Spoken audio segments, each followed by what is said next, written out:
Hoje será então a última aula sobre a história da igreja que eu estarei ministrando pelo menos nesse ano, né? Concluindo aqui o ciclo.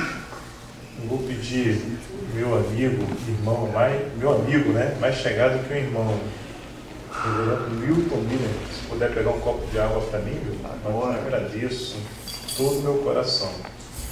Perdão, Elvio, eu esqueci. Está perdoado. Relaxa.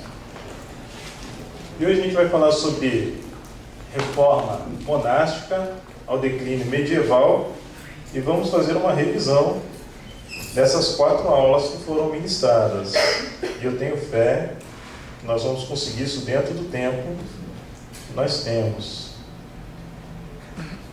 Isso. Então, porque reforma monástica, na verdade, ela já iniciava basicamente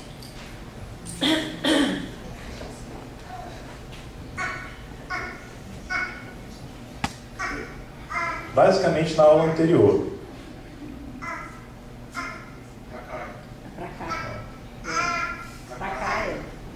Estou querendo mostrar o vizinho aqui. Relaxa, está tranquilo. Está tranquilo. Reforma monástica praticamente era da aula anterior. Mas tem um problema sério aqui quando a gente está vendo essas questões de histórias, porque é um assunto apaixonante. E você que está estudando, por mais que você resuma, você quer transmitir o máximo possível para a igreja. E quando você acaba estendendo o conteúdo, ao invés de fazer bem, você acaba não fazendo muito bem, que eles não conseguem assimilar tudo. Mas é igual aquele pensamento assim, né? Imagine você que está num trem, o trem tem 3 vagões. Quem você coloca no primeiro, no segundo ou no terceiro? Aí você fala, quem que você vai colocar no primeiro? Muito obrigado, Milton. O senhor realmente... Olha aí. Aí de repente a pessoa fala para você, ó, agora está pesado demais esse trem, você tem que cortar um vagão. Né? Você vai ter que cortar alguém. Aí você cortou quem você mais gostava. Você tem que cortar, senão morre todo mundo. Então quando a gente está resumindo o assunto aqui, é mais ou menos nesse sentido. Por alguma coisa eu tenho que cortar. Puxa, mas não queria cortar isso, mas a gente acaba tendo que cortar. Então vai desse período de 1300 a 1517.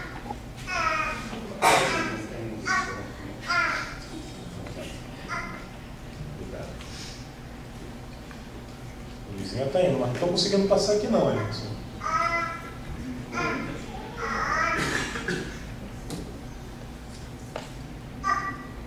E agora? Posso tentar? Ainda não. Está ligado, né? Aqui, ó.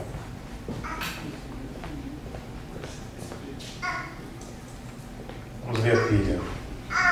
Então, reforma monástica, né? A reforma monástica é a reforma dos mosteiros, né? A reforma que se inicia nos mosteiros. Na aula anterior a gente viu a reforma dos mosteiros de Cluny. Não sei se vocês lembram aquele mosteiro lá da França, muito bonito. O pastor falou das músicas, né? As canções cristãs que os monges lá acabaram compondo essas músicas e chegaram até nós. O que foi agora essa segunda, vamos colocar assim como se fosse a segunda reforma monástica, que ela acontece agora no século XII, ou seja, ali no início de 1300, e é algo que acompanha esse movimento das cruzadas, essa reforma desses mosteiros, e também vem associado à construção de grandes catedrais. Foi esse período aqui que foi construída a Catedral de Notre Dame e outras grandes catedrais da Europa. Foi nesse período aqui que começou esse movimento da construção de catedrais. E com essa ideia das construções de catedrais, também as escolas, né, com a herança da escola palaciana, lá de Carlos Magno, então esse modelo de escola agora dentro das igrejas também. E ela coincide com o declínio dos mosteiros de Cluny, né? Tinha um mosteiro de Cluny, que era apenas um mosteiro, e ele chefiava vários outros mosteiros, né? Vários outros mosteiros ficaram sob a sua tutela, sobre a mesma premissa, a mesma ideia, o mesmo pensamento, a mesma maneira de agir, o foco no estudo, no crescimento intelectual, na dedicação a Deus. Esse Jornana, só dando um beijo nele, ó. A equipe, né? Então, desse mosteiro de Cluny, ele chega nesse ápice. Só que chega num determinado momento que acontece como se fosse uma corrupção no Mosteiro de Cluny, na metodologia deles, porque eles ganham tanta notoriedade que eles ficam ricos também. Eles acabam concentrando valores de dinheiro, muitas pessoas fazem muitas doações para ele. Então essa riqueza que vem também para o Mosteiro de Cluny é apontada como um dos principais motivos para o declínio desse movimento de monges de Cluny. Então a gente inicia desse ponto, né? O declínio de Cluny, daquele pensamento de Cluny, e o nascimento dessa reforma monástica. Então, a primeira que é citada é a reforma cisterciense, lá de Citeaux. Como que eu pronuncio? Quem fala francês aqui para pronunciar? Citeaux mesmo, né? Citeaux, em 1098, por um monge beneditino, isso, pelo monge beneditino Roberto. Tinha algumas premissas esse movimento monástico, né? Alta disciplina, eram monges altamente disciplinados, a autonegação, eles negavam a si mesmos, era uma autonegação, um foco na simplicidade, a simplicidade em todo tipo de ser, né? Até mesmo nos mosteiros deles eram mais simples, a arquitetura mais simples, modo de vida mais simples. Esse era um dos focos desse movimento cisterciense. Se o mosteiro de Cluny era muito direcionado assim para a classe aristocrata da época, né? O pessoal que tinha mais dinheiro, uma posição social melhor, esse movimento monástico, agora que se inicia aqui em 1098, né, que é o proto, né, como se fosse assim, aquele que dá início ao que de fato vem a ser a reforma monástica, ele já era mais voltado para as pessoas com perfis assim, mais de camponeses, coisas mais simples, né? A partir daí, então, a gente chega então, no século XII, por volta de 1300, quando eu falei que se associa, né, tem uma relação desse movimento monástico com as cruzadas, justamente essas primeiras ordens que são juntas em função das cruzadas, que são as ordens dos cavaleiros de São João e as ordens dos cavaleiros templários, né? Qual era a missão deles? Qual era o pensamento deles, né? Eles eram abnegados, eles acreditavam que estavam realmente cumprindo ali o propósito de Deus, e eles defendiam os peregrinos, cuidavam dos doentes. Esse mais ou menos era o foco dessa ordem monástica. E os cavaleiros templários, por estarem próximos ao Templo de Jerusalém, lá em 1118, o foco deles era proteger os peregrinos que iam em Jerusalém, cuidar deles. Eles faziam um serviço também hospitalar, a gente pode dizer assim. Em 1128 eles são oficializados, e em 1312 os cavaleiros templários, eles são extintos, pois em 1312 a gente já está naquele período que o papado saiu de Roma, está em Avignon, que era praticamente da França, era a influência direta ali da França, não era bem a França, mas era a influência direta da França. Então é o Papa que não estava mais em Roma nesse período aqui de 309, que tem essa mudança para Avignon. Então, essa ordem de templários, essa ordem de cavaleiros templários, que era uma ordem militar do século XII, eles eram muito fiéis ao Papa. Então isso estava gerando um certo conflito na política da França, e por ordem, né, quando a gente falou da aula anterior, o Papa, que ele tinha o poder temporal e o poder atemporal. E a gente chega nesse ponto aqui do Papa Bonifácio, do declínio, e que ele já não tinha nem o poder temporal, que era o do rei, né, de dar ordem ali, de tomar ordens, dar as decisões, de ditar a regra do jogo na política humana, vamos dizer assim, e até mesmo na sua parte que cabia, que era eclesiástica, a questão da igreja, ele já não tinha tanta autonomia. Ele praticamente correspondia aos anseios do rei da França daquele período. Então, por conta disso aí, influenciado por isso, essa ordem é extinta então em 1312. A gente vem agora também para a ordem dos frades. A ordem dos frades, vamos ter os franciscanos, dominicanos, carmelitas e agostinianos. O que caracteriza a ordem dos frades aqui? Voto de pobreza, castidade e obediência. Então, ele pega carona, aquele movimento lá do Cisterciense, de 1098, que é a parte da disciplina, autonegação, simplicidade. E agora, como se ficasse mais claro, mais nítido, mais sistematizado, esse modo de ser através desses votos. Votos de pobreza, votos de castidade e votos de obediência. São Francisco de Assis, né, que é o primeiro ali que é citado, que é o franciscano. São Francisco de Assis era um jovem rico. Os livros da história cita ele como um jovem devasso e que ele adquire uma doença muito grave. E depois dessa doença ele se converte e passa a dedicar a vida dele a Deus e cria então essa ordem de frades franciscanos, né? Franciscanos.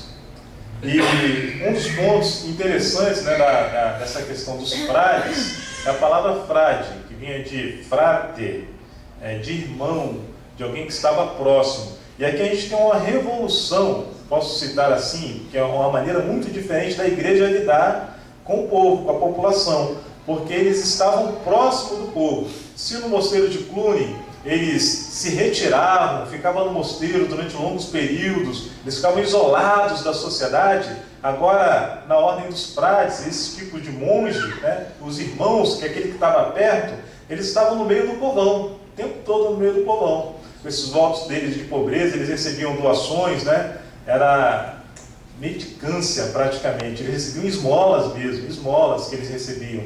Então eles ficavam ali no meio do povo e acontece a revolução no meio da igreja porque eles começam a pregar para o povo, né? Na linguagem do povo, na linguagem das pessoas ali, porque a igreja ela trazia a missa toda em latim, né? Os templos, a missa era em latim. Então esses frades, quando estão ali no meio do povo, eles começam a pregar na linguagem que o povo está entendendo, entendeu? Na linguagem que o povo está compreendendo, no próprio idioma mesmo, quando eu falo na linguagem do povo, estou me referindo ao próprio idioma. Força espiritual e serviço da igreja. Esses padres, eles colocavam sobre si, né? Eles tinham sobre si essa força espiritual, porque eles eram pessoas morais, eles tinham moralidade do lado deles, eram pessoas de moral alta, eles eram crentes, podemos dizer assim, eles eram crentes, embora o livro não utilize esse termo, né, crente, cristãos verdadeiros, porque era perceptível no alto clero da igreja, né, interesses que divergiam do unicamente espiritual. Já esses frades que estavam aqui no meio da população, o foco deles de fato era o povo. Então eles tinham um poder espiritual, era uma força espiritual da igreja no meio do povo, e ao mesmo tempo era o serviço da igreja, porque eles trabalhavam muito na ação social, né, de procurar quem estava faminto e tentar distribuir alimento, na questão de hospitais, de curar, de cuidar dos enfermos. Então o foco deles na assistência social também era muito grande. E eles têm também um movimento missionário muito forte. A gente pode dizer que desses frades surge assim, um movimento missionário que muda também o pensamento da igreja. Porque se a gente observar, a igreja faz a primeira grande missão através da cruzada, na espada, né, para expulsar os muçulmanos de Jerusalém, até mesmo combater aqueles que estavam chegando em Constantinopla. A gente lembra que o imperador de Constantinopla ele pede ajuda da igreja para combater os muçulmanos que estavam invadindo. Então essas cruzadas, elas tinham, né, no coração da igreja, na motivação do Papa da época, a ideia de que eles estavam indo lá também para expulsar, para combater aquela seita, a heresia e evangelizar aqueles povos, levar o verdadeiro evangelho, levar a Cristo para aqueles povos. E a ideia deles era conquistar e através da espada. Conquistou um povo, então esse povo se converte. A ideia era mais ou menos essa. Se a gente enxergar como começou o Sacro Império Romano, né, do rei Franco Clovis se convertendo, e depois que ele se converte, praticamente todo o reino aceita o cristianismo, e a gente pode dizer que é uma conversão. Então, era uma maneira diferente agora com os frades, essa ideia de missão. Eles iam até o povo, levar o evangelho, se misturavam no povo, viam as necessidades, tentavam suprir essas necessidades, e através disso aí pregavam então o evangelho. Eles tiveram tanto sucesso que teve um desses monges, né, é o João do Monte Corvino, isso eu coloquei só no slide, eu anotei ele aqui. Corvino, Ele batizou 6.000 pessoas em Pequim, em 1300. Chegou ao número de cerca de 30.000 convertidos em Pequim, lá na China, né? Ele foi tão ao Oriente que chegou até a China. E esses frades eles se espalharam tanto para o Oriente quanto para o Ocidente. Concluindo essa parte lá de Pequim, em 1368 a dinastia Ming, né, destruiu a igreja que foi criada e praticamente acabou com o cristianismo lá na China, em 1368. Mas por volta de 1300, cerca de 30.000 pessoas foram evangelizadas lá na China, no Oriente. Eles pregavam ao coração. Os frades franciscanos, eles pregavam ao coração. A mensagem deles era de encontro ao coração, né? Aquele convencimento da mente, mas do coração, de sensibilizar as pessoas através do Evangelho. A pregação deles era uma pregação para sensibilizar as pessoas, e assim eles levaram o Evangelho a muitas pessoas, e foi uma força muito grande para a igreja. Temos também de destaque nessas ordens aí os dominicanos, que foi uma ordem que foi aprovada em 1216, e essa ordem dos dominicanos já era pela persuasão intelectual. Então, os franciscanos eles tocavam o coração das pessoas, né? O modo deles de trazer o Evangelho era através de sensibilizar. A palavra é sensibilizar. Tocar o ponto mais vulnerável das pessoas, as necessidades das pessoas, e convenciam elas através do coração pela palavra. Já os dominicanos eram a classe mais intelectual, e a persuasão deles era intelectual. Como se eles tivessem... A pregação deles era pelo raciocínio, né? Como se fosse uma pregação pelo raciocínio. Como se eu fosse dar um exemplo aqui para vocês. Olha, vamos crer em Cristo, né? Vou dar um exemplo aqui, não que seja exatamente a pregação dominicana. Vamos crer em Cristo, porque Cristo é o Filho de Deus, e daqueles que são cultuados no mundo atual, Cristo é o único que morreu e ressuscitou. O túmulo de Jesus está vazio. Então você pode ver que é uma argumentação intelectual, né? O túmulo de Cristo está vazio, por isso eu creio em Cristo, ele ressuscitou de fato. Mas, lógico, com base na fé. Mas a persuasão deles era intelectual. Domingos, nobre sacerdote espanhol, foi esse aí que fundou a ordem dos dominicanos, né? Era um sacerdote da nobreza, lá na Espanha, que viveu entre 1170 e 1221. Eles eram conhecidos como cães do Senhor, né? De tão disciplinados que eles eram, né? de tão obedientes que eles tinham esse conhecimento de cães do Senhor, de tanto que eles cumpriam a missão que era dada para eles. Uma coisa comum em todas essas ordens aqui dos frades, né, tanto dominicano, carmelitas, agostinianos, era uma submissão direta ao Papa. Eles eram submissos direto ao Papa, eram muito obedientes ao Papa, eram um grupo de confiança do Papa. Nós poderíamos falar assim que era uma tropa de elite do exército santo do Papa da época. A gente pode colocar dessa maneira. Dentro dessa ordem dos dominicanos, o seu maior expoente é Tomás de Aquino, o erudito mais famoso, né? Tomás de Aquino é o que se destaca. Para você ter uma ideia, Tomás de Aquino, todo o sistema teológico romano foi com base nas obras de Tomás de Aquino. Isso influencia até os dias de hoje, desses estudos de Tomás de Aquino. A gente vai falar mais sobre ele um pouco mais na frente, porque já se associa também na questão do escolasticismo, que Tomás de Aquino participou, e a gente vai entender o porquê dessa influência tão grande, até mesmo aos dias de hoje. Um ponto... Manda.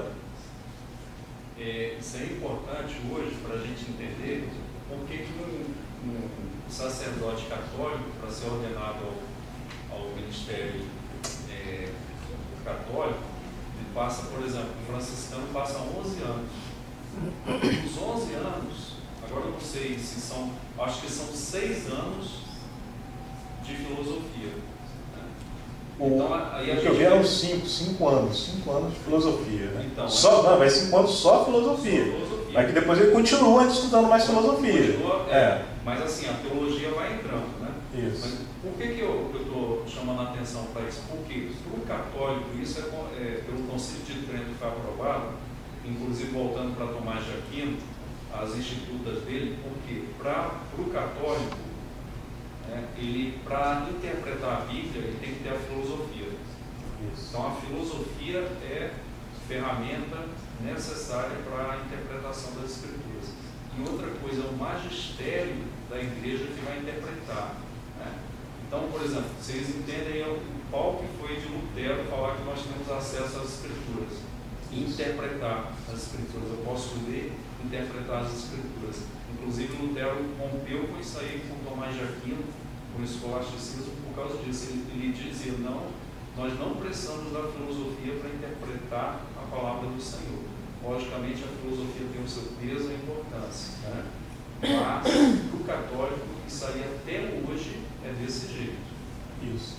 O livro fala que a base da teologia romana são os escritos de Tomás de Aquino. Eu tenho uma foto do principal escrito dele que formulou ali uma sistematização, das doutrinas que já vinham desde Gregório II, depois Gregório VII. Então chega aqui em Tomás de Aquino, ele pega a filosofia. A gente vai chegar, daqui na frente a gente comenta mais sobre isso aí, como que ele fez esse casamento, aí eles fizeram, Tomás de Aquino foi o nome mais expoente, como se fosse o mais erudito, um ícone de maior destaque, mas como o pastor falou, tinha um colégio, um colegiado ali junto, eles chegaram a esse ponto. Um ponto negativo das ordens dos frades, que os dominicanos eles receberam a missão de fazer cumprir a Inquisição. Então os dominicanos recaiu sobre eles, foi dado sobre eles a ordem de eles fazerem a parte da Inquisição. Então toda aquela história negra, toda aquela história ruim da Inquisição que a gente acha, que a gente vê na Idade Média, nesse ponto aí da Idade Média, foi atribuído praticamente a esses frades dominicanos, a ordem dos frades. Como a gente lembra, como eu acabei de citar aqui, agora há pouco, só um minuto.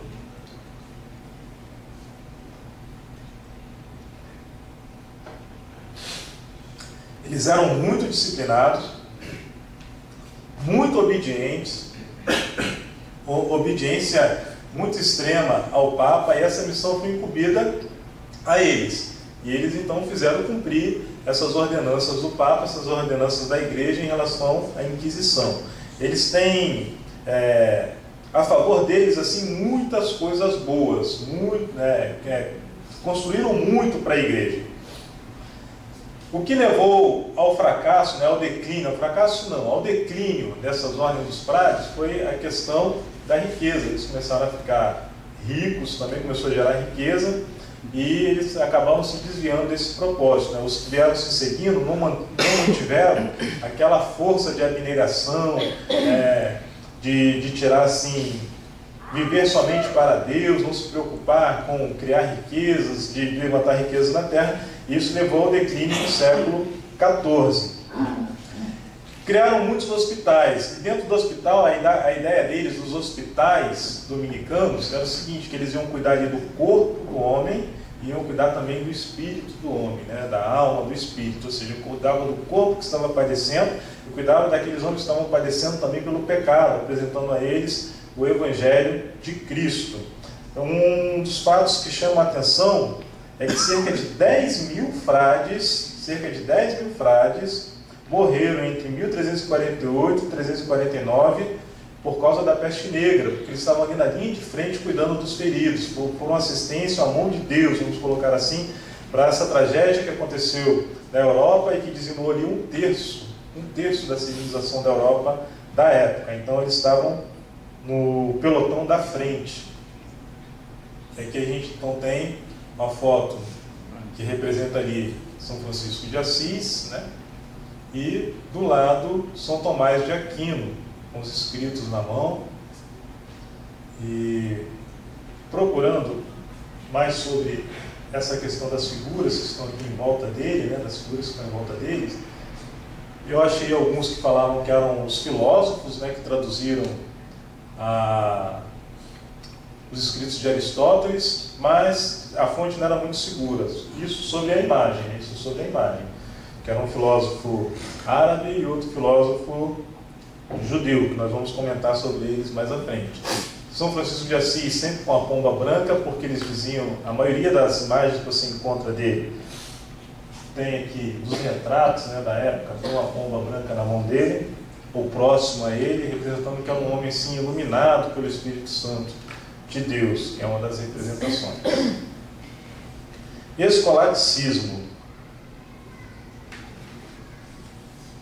Escolasticismo, ele vem de escolástico, escolher, lugar onde se aprende.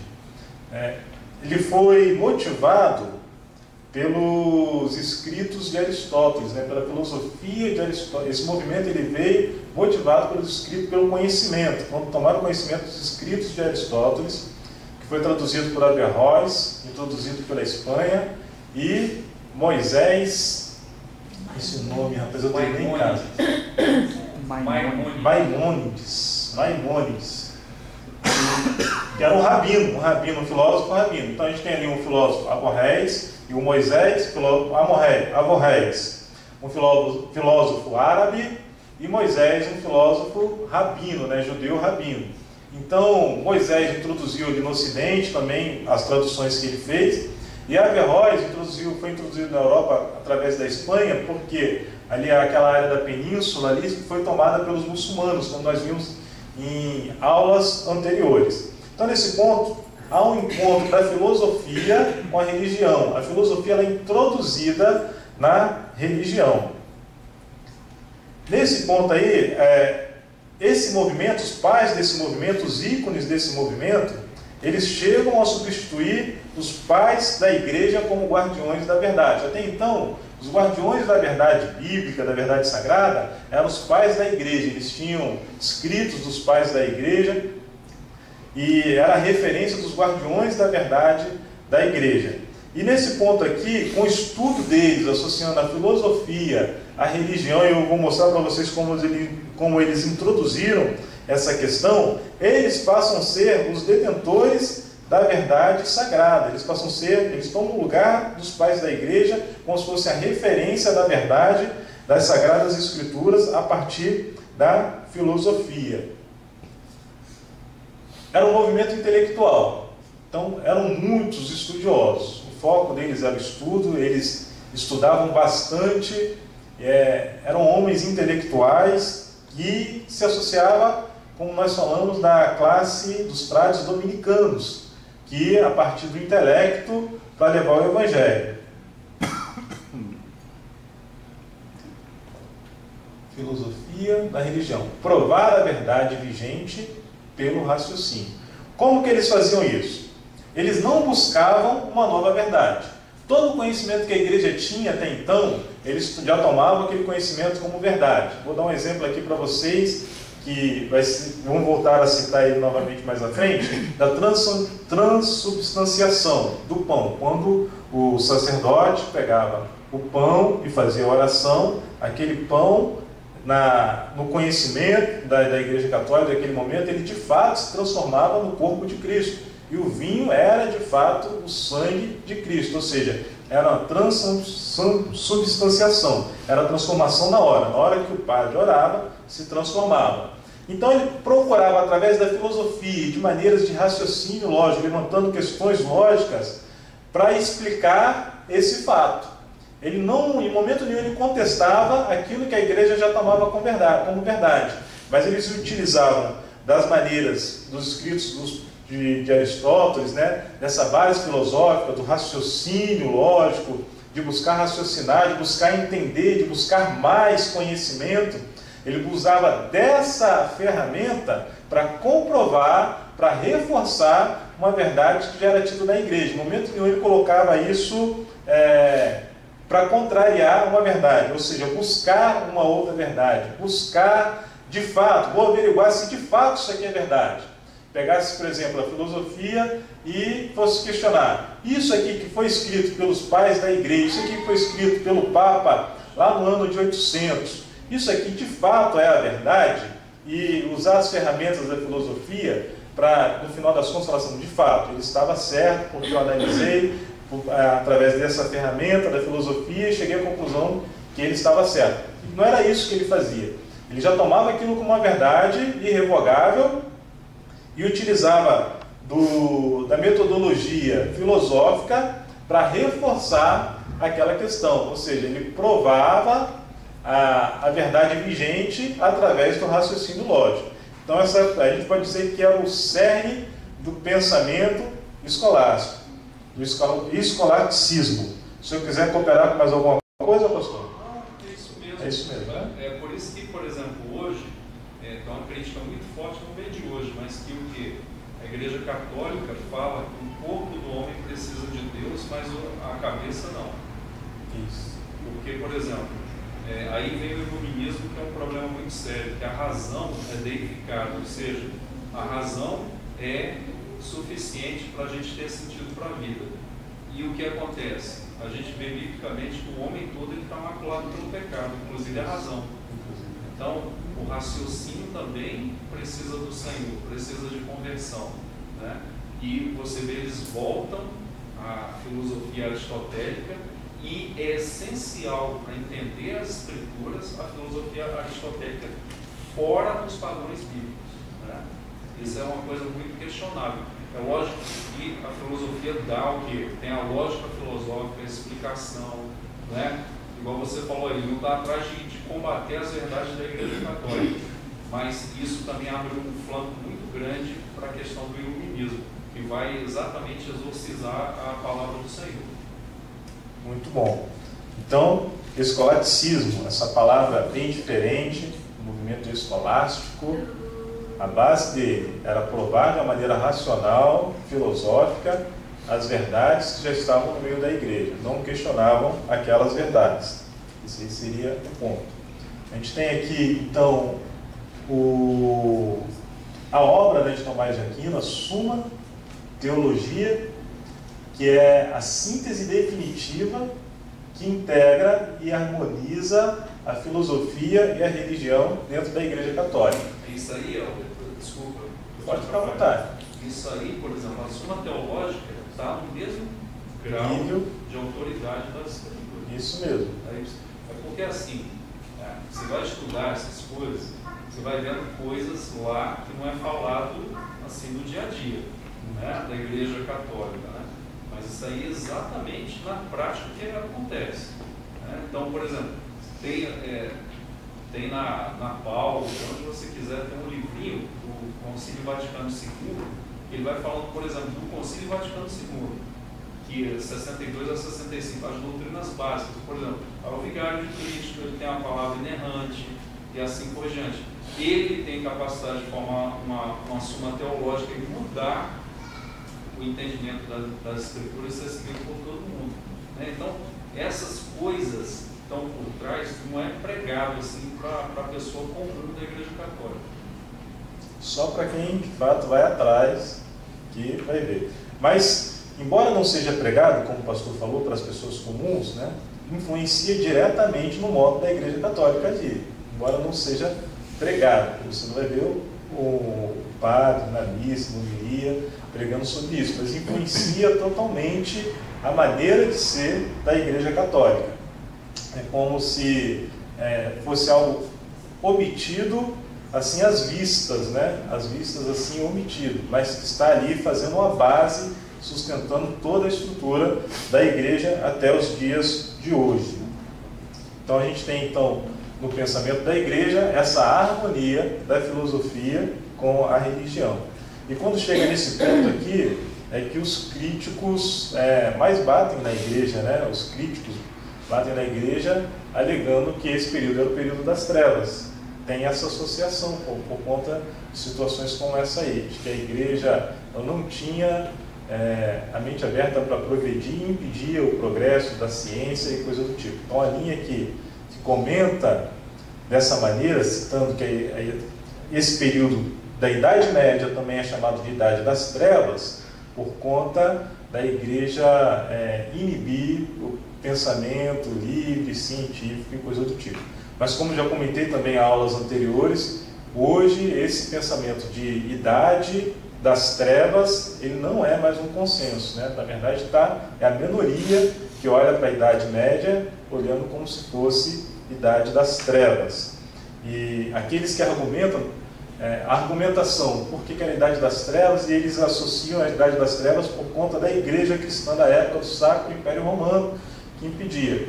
Então tem uma contra-argumentação que fala sobre, por exemplo, o Império Japonês, que não teve contato nenhum com a igreja ocidental, europeia, ou a igreja oriental, e que ainda assim, quando começaram a se descobrir a civilização japonesa, a cultura japonesa, bem depois, acho que lá por volta de 1600, 1700, o Japão ainda vivia do mesmo modo que o feudalismo do século 7, 8, 9 da Europa. Ou seja, então, descartar essa questão, que a igreja que não possibilitou o Japão, não tinha igreja, em 1600, 1700, a maneira de ser, a política, o comércio deles ainda era na base era bem parecido com o sistema feudal. Então, essa argumentação, ela praticamente caiu por terra. Eles comentam sobre isso hoje, os historiadores. E aqui a gente tem uma foto da Suma Teológica, né, de São Tomás de Aquino. Tem uma foto dele aqui. E ele é sempre representado com o livro na mão, para você ver que de fato ele era um estudioso, alguém que se dedicou, fez um trabalho muito grande, muito bom para a igreja, alguém que se aprofundou. Quase todas as fotos dele você vai ver ele associado a um livro, uma escritura, ou escrevendo. A gente vem agora para o praticamente último ponto. Esses capítulos que eu estou ministrando de hoje são os mais extensos. Então, aqui eu estou dando só um aperitivo. Você pode ir lá e estudar até mais sobre o escolasticismo, que é bem extenso. No livro, que praticamente é resumido, já fala bastante coisa, né, em relação a outros assuntos que o próprio livro trata. Então, pela extensão do conteúdo, a gente percebe o valor e a referência que ele tem para a escola da igreja, para a história da igreja. Então, a gente entra agora na questão do fracasso do clero, no período de 1309 a 1439. Quais foram as motivações do fracasso do clero? Imoralidade, celibato, mudanismo.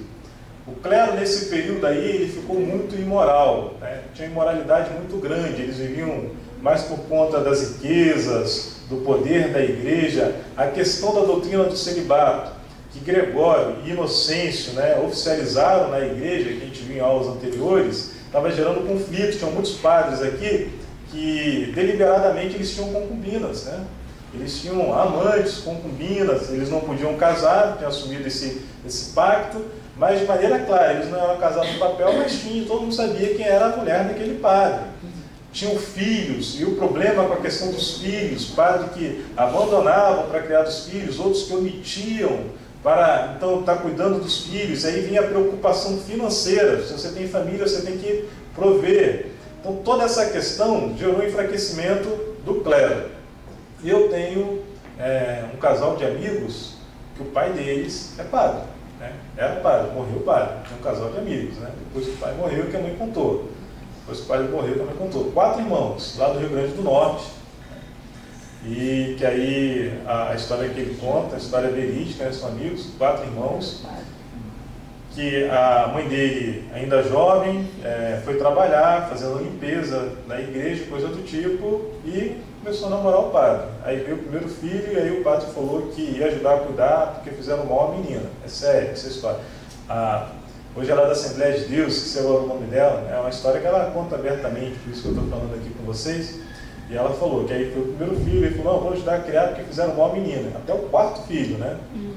Fez 4 filhos, os 4 filhos do padre, lá no Rio Grande do Norte.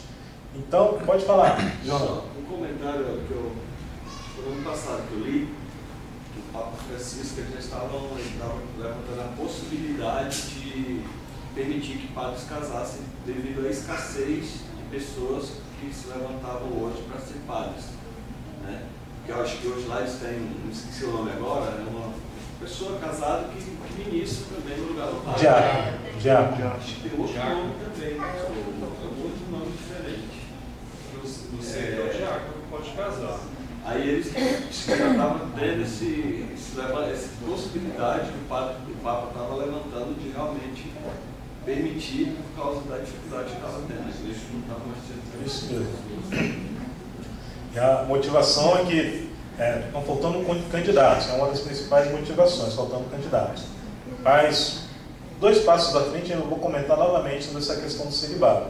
E hoje a gente vê também a igreja enfrentando um problema muito grande com a questão dos abusos, né? Da igreja católica, dos abusos, por conta de ser uma doutrina, um dogma, que ele vai diretamente contra, como é que se diz? A natureza humana, vai diretamente contra a natureza humana, que é uma das argumentações que a gente vai ver mais na frente, de Wycliffe, John Hus, eles argumentam nesse sentido também contra essa ideia de celibato que não está na Bíblia. Quando eles começam a argumentar isso está na Bíblia, começam a questionar isso está na Bíblia, eles não veem isso na Bíblia.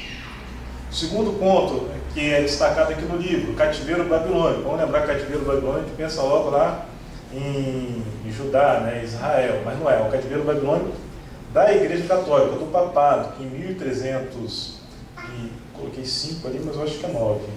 Foi um erro de digitação, em 1309, que o declínio do Papa Bonifácio, o Papa que se segue, então, leva a direção do papado lá para Digon, e ele fica lá na França até 1377.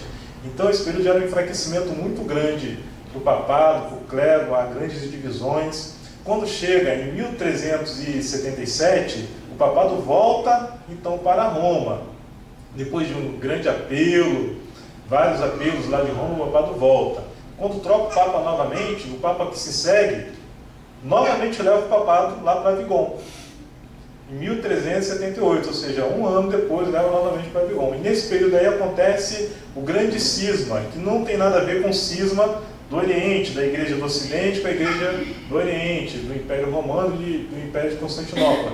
Esse grande, chamado grande cisma, agora, é porque nesse período aí vai haver um Papa lá na França, em Avignon, e vai haver outro Papa em Roma.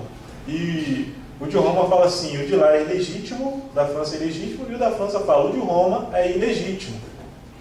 Então, nesse período aí, as pessoas praticamente, né, os reinos, escolhem qual seria o seu Papa. Então, a gente vê um grupo da França, Germânia, da Itália, o Papa de Roma, o sul da Itália, e mais o Oriente, o Papa da França. Então, você vê grupos assim, escolhi o pessoal da França, Deus do Reino Franco ali, o Papa, de fato, seria o da França. É como se cada um escolhesse quem é o seu Papa. Isso acontece com Clemente VII, que é o que leva a igreja lá para a França novamente, em Avignon. Nações-estados. Nesse momento aqui, o movimento das nações-estados. França, Inglaterra, Boêmia, então, Dinamarca. Então tem essas nações que são estados. Lembra que a gente está saindo do Sacro Império Romano. Era um império, era só imperador, e aqueles ducados, aqueles aglomerados, agora se posicionam como nações-estado.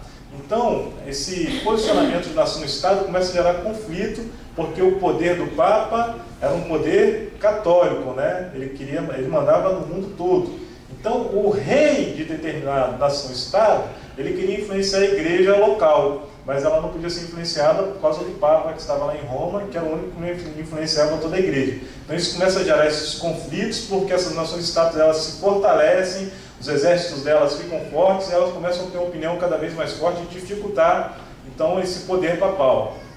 Poder centralizado, nação-estado, poder centralizado aí no rei, ele volta a ter o poder porque há agora o surgimento de uma classe média, uma classe de comerciantes, que eles ficam debaixo da tutela do rei, pedindo a proteção do rei, e em contrapartida eles enriquecem esse rei, a proteção do rei, eles enriquecem esse rei. Então centraliza o poder no rei e tira o poder da igreja. Nacionalismo, eles começam também esse movimento nacionalista, agora, porque acaba que uma cidade-estado começa a entrar em guerra, conflito com a outra, e como pode, se uma cidade-estado está em guerra, a França com a Inglaterra, que brigaram muito, por exemplo, e tinha a igreja da França, tinha a igreja da Inglaterra, mas então eles cortavam, tinha que ter um conflito também da igreja de um lado com a igreja do outro lado, não existia isso. E entra na questão financeira, porque uma guerra necessita de muito dinheiro, se gasta muito na guerra, desde muito tempo atrás. Então eles queriam que o dinheiro da igreja viesse para ajudar a financiar a guerra. Só que a igreja ela não era nem do partido da França nem da Inglaterra para financiar a guerra. Então, esse tipo de choque de interesses também acaba enfraquecendo a igreja e surge também o clamor pela reforma da igreja. E agora a gente entra nos precursores da reforma. Os precursores da reforma, John Hus e John Wycliffe. John Wycliffe, inglês, estudou, depois lecionou em Oxford, denunciou a imoralidade do clero. Ele era contra a propriedade da igreja, ele achava que a igreja não podia ter a propriedade de crescer essas propriedades da igreja.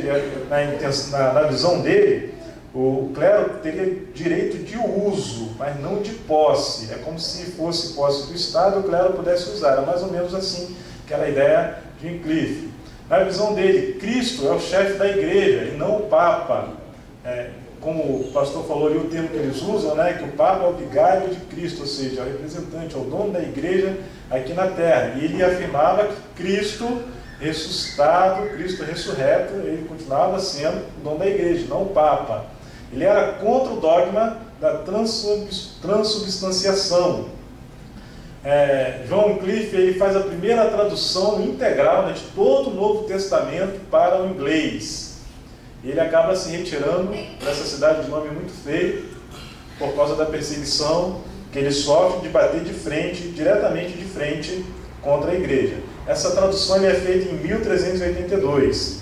Ele é um dos principais percursores da igreja. Atrás desse movimento, da sua pregação, atrás dos seus estudos, atrás das ideias que ele lança, surge o movimento dos Lollardos. Ele funda depois que já estava retirado. Incomodou demais a igreja, John Wycliffe, principalmente quando ele é contra o dogma da transubstanciação. Nesse momento que ele é contra o dogma da transubstanciação, e ele escreve e prega sobre isso e argumenta biblicamente sobre isso, é como se ele estivesse tirando o poder do Papa, o poder do sacerdote, o poder do padre que tinha de transformar o pão no corpo de Cristo. E se a gente voltar lá para o meados de 800, a gente vê que essa questão era muito respeitada por toda a população. Nossa, o padre, o sacerdote de Roma é alguém tão poderoso que quando ele pega um simples pão, transforma no corpo de Cristo. Isso não era apenas a questão teológica, emanava um poder que vinha do alto sobre a vida do padre, do sacerdote, do representante da igreja. E nesse momento o que acontece? Quando o Wycliffe começa a pregar dessa situação e combater essa questão, ele está retirando o poder do Papa, e o poder do padre de transformar o pão no próprio corpo de Cristo. E a argumentação dele era simples, é que Cristo estava presente sim, em toda a celebração, mas estava presente espiritualmente, que a carne de Cristo estava ali, mas que Cristo estava sempre presente espiritualmente. Então, nesse momento que ele fala que Cristo sempre vai estar presente espiritualmente na celebração, é como se estivesse descartando a ultra, super, máxima necessidade de um representante, de um sacerdote para representar o povo diante de Cristo. Então, a igreja percebe essa questão e ele só não é morto porque do reino que ele estava, do local que ele estava, né, estava num período de guerra entre a Inglaterra e a França. E por conta de estar esse período de guerra entre a Inglaterra e a França, e o Papa era um Papa francês, então os nobres da Inglaterra protegeram ele de maneira que não deixou que a igreja o matasse, porque com certeza a igreja queria matar John Wycliffe. Esse pensamento dele acerca da propriedade também, que a igreja não deveria ter, não deveria ser dona, ela poderia usar, mas não deveria ser dona, isso também agradou muitos lords, né, ingleses da época, que estavam de olho nas propriedades da igreja, que eram muitas. Então isso também facilitou essa proteção, eles protegiam alguém que falava algo do interesse deles. Então John Wycliffe não foi morto, foi protegido. E a gente tem o segundo ícone dos percussores da Reforma, que é John Hus, que viveu de 1373 a 1415, no reino da Boêmia. Ele pregava na capela lá de Belém, de 1402 a 1414.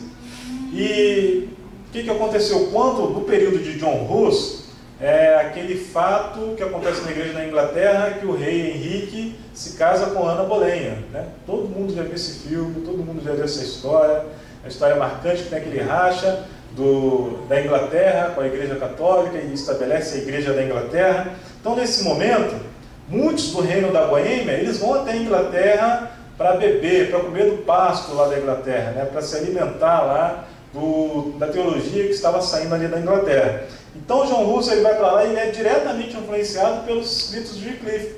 Tudo que Wycliffe escreveu, deixou de legado, John Russell ele bebe dessa água, ele se alimenta dessa orientação e ele começa a pregar isso lá na Boêmia, que também já estava com esse sentimento nacionalista. E quando ele começa a pregar e a repassar todas essas ideias, ele é convidado para ir para o concílio lá de Constança, mas todo mundo já sabia o que ele estava pregando. E ele sabia que estava desagradando a Roma, desagradando ao Papa, né? Avigon, não, já era o Papa, aí já estava em Roma novamente. Ele sabia que estava desagradando ao Papa, porém, o Papa manda para ele um salvo-conduto, garante para ele: você pode vir que ninguém vai tocar em você e nada vai te acontecer. John Russell ele deixa também um legado para os taboritas, e uma das bases dos taboritas é que eles rejeitavam tudo que não estava na Bíblia. Com a tradução da Bíblia de John Wycliffe e as pessoas tendo mais acesso à Bíblia, eles começam a fazer esse crivo. Isso aqui que está sendo pregado é de fato que está sendo dito na Bíblia? E eles tomam essa posição, esses taboritas, essa posição de rejeitar tudo aquilo que não estava na Bíblia. Tudo que não estava escrito na Bíblia estava em desacordo, eles rejeitavam aquelas questões da Igreja Católica.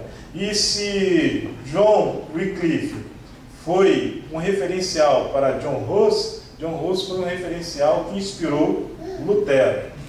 Ele vai então para esse concílio de Constança e, chegando lá, ele é queimado vivo, porque ele não aceita a negar toda a pregação que ele havia feito, e morre lá como mártir, um dos precursores da reforma da igreja. E você pode buscar, né, a história completa de John Russell, de John Wycliffe. São homens assim de uma referência muito grande, que aqui no próprio livro de História da Igreja está resumido, mas se encontra muitas coisas escritas sobre eles, o trabalho que eles fizeram, uma história só da vida deles, que são referências, ou seja, John Wycliffe, John Russell, e logo em seguida a gente tem Lutero, que é o Enoque, que vai falar para vocês, de fato, entrando na reforma. Ele pode até pincelar aqui esses pré-reformadores. No capítulo seguinte, eu acho que até tem essa pincelada. Aqui a gente tem uma imagem dos Cavaleiros Templários, o do lado, aquele que tem a cruz vermelha ali no peito, o Cavaleiro Templário, e o outro da cruz preta, um Cavaleiro da Ordem de São João, nessa época. Ou seja, então eles eram uma ordem de frades, tinham frades ali no meio, tinham nobres ali no meio, de militares mesmo, era uma tropa de militares a serviço do Papa, bem treinados e de referência. Vamos agora para a revisão. Faltam 15 minutos, vamos fazer uma rápida revisão. A gente começou as nossas aulas aqui há 4 aulas atrás, 496, quando o Clóvis se converte e os francos se convertem ao cristianismo, os francos que tinham praticamente tomado ali o Império Romano. A gente vai para 687, com Pepino de Heristal, que é o primeiro prefeito do palácio, ou seja, a dinastia de Clóvis já estava em declínio, e Pepino de Heristal é o primeiro prefeito do palácio.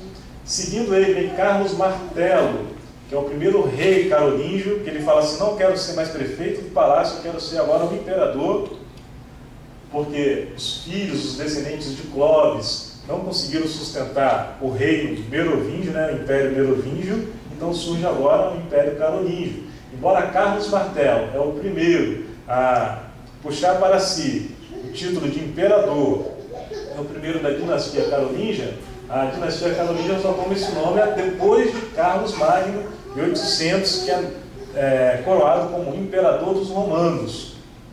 Tem aquela foto bonita que eu mostrei aqui para vocês, do Papa colocando a coroa sobre a cabeça do imperador romano.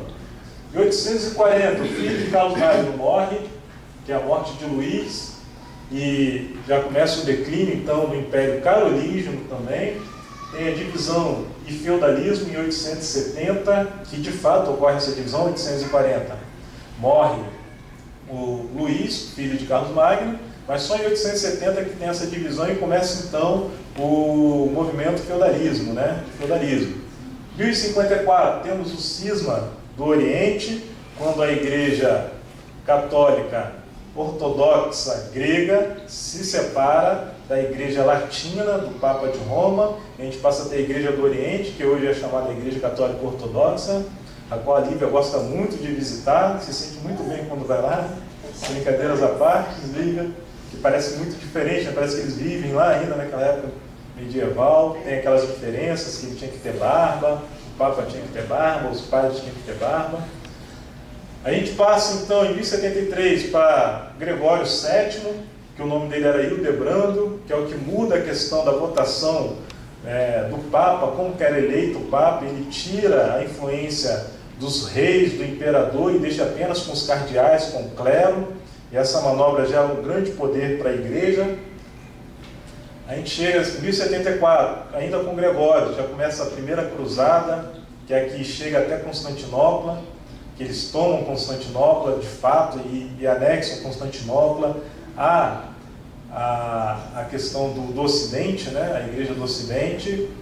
1099, a conquista de Jerusalém, que é aquela segunda cruzada, que a gente pode dizer a segunda cruzada, a cruzada dos nobres, que conquistam Jerusalém e colocam lá então os cavaleiros templários, a ordem de João para ajudar os peregrinos na caminhada, hospitais, a proteção deles. Em 1187, na verdade foi 1099 a primeira cruzada, 1187, tem então a segunda cruzada, que eles fazem para tentar combater o avanço do Islã no setor nordeste, noroeste, lá de Jerusalém, acabam derrotados e Saladino toma Jerusalém, reconquista Jerusalém e não solta mais. Tem em 1192, a Cruzada dos Reis, que vão os 3 reis, o imperador morre afogado, aí os outros 2 reis brigam, só chega um rei lá que é o Coração de Leão, como é que é o nome dele? Ricardo, Coração de Leão, que consegue chegar e faz então um armistício ali junto com o Saladino, e que dá então a opção de que os cristãos podem peregrinar a Jerusalém, que eles não vão sofrer nada, mas não conseguem reconquistar. A gente tem então em 1198 a ascensão de Inocêncio III, que marca o apogeu do papado, né? O apogeu da força da Igreja, do Império Sacro Romano. 1294, a gente tem então o Papa Bonifácio VII, que marca o declínio, o ponto mais baixo.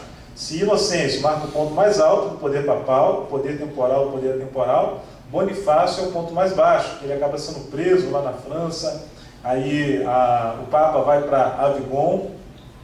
1309, cativeiro babilônico, quando o Papa vai lá para Avignon, que é chamado cativeiro babilônico da Igreja.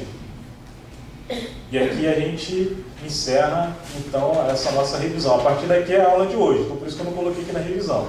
Quando chega em 1309, a aula de hoje a gente começou aqui em 1309, que é a reforma dos mosteiros, aí depois o declínio do poder papal, né, o declínio do clero, e a questão dos percussores da reforma. O que acontece agora? A gente tem 10 minutos, eu vou pedir para dividir aqui a igreja, deixa eu ver quantas pessoas tem. 3, 6, 10, 14, 17, 20, 23, 26. Dá para dividir 5 grupos de 5, né? Por favor, se dividam em 5 grupos de 5. Me ajuda aqui, querido. Opa! Me perdoa.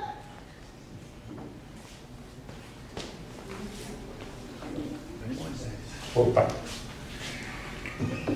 5 grupos de 5, eu tenho aqui 5 folhas, você distribui para mim 5 grupos de 5. Eu tenho 3 canetas, se alguém tiver caneta aí na bolsa, as irmãs sempre têm caneta na bolsa. Isso. Tenho 3 canetas aqui.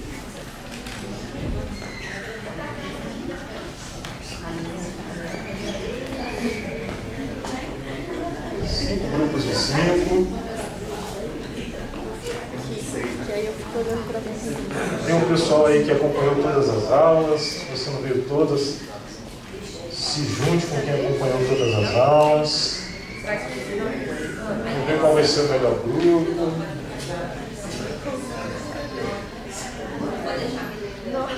Separou? Faltou uma? Então vão ficar 4 grupos. Então, deixa eu ver. 1, 2, 3, 4. Vocês duas. Soma aqui com o irmão Milton, então, irmão Marinette. Ué. Vem, Adriana. Não, você não foi. Pode não, Paulo.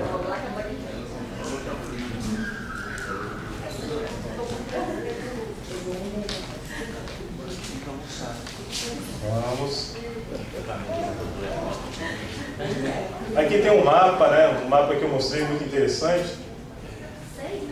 Ele mostra aqui toda essa parte escura foi o domínio do muçulmano nesse período aí nesse período medieval. A parte amarela é o Sacro Império Romano, a parte bege ali, Império do Ocidente, do Oriente.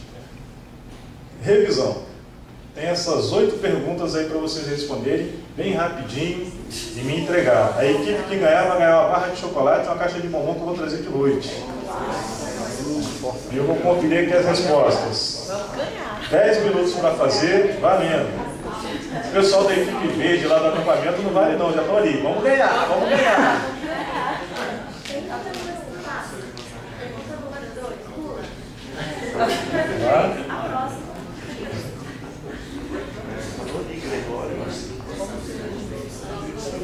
Tem tudo na revisão, hein?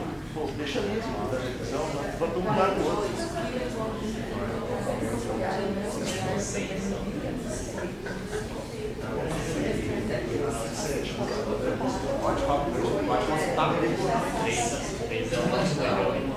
Ué.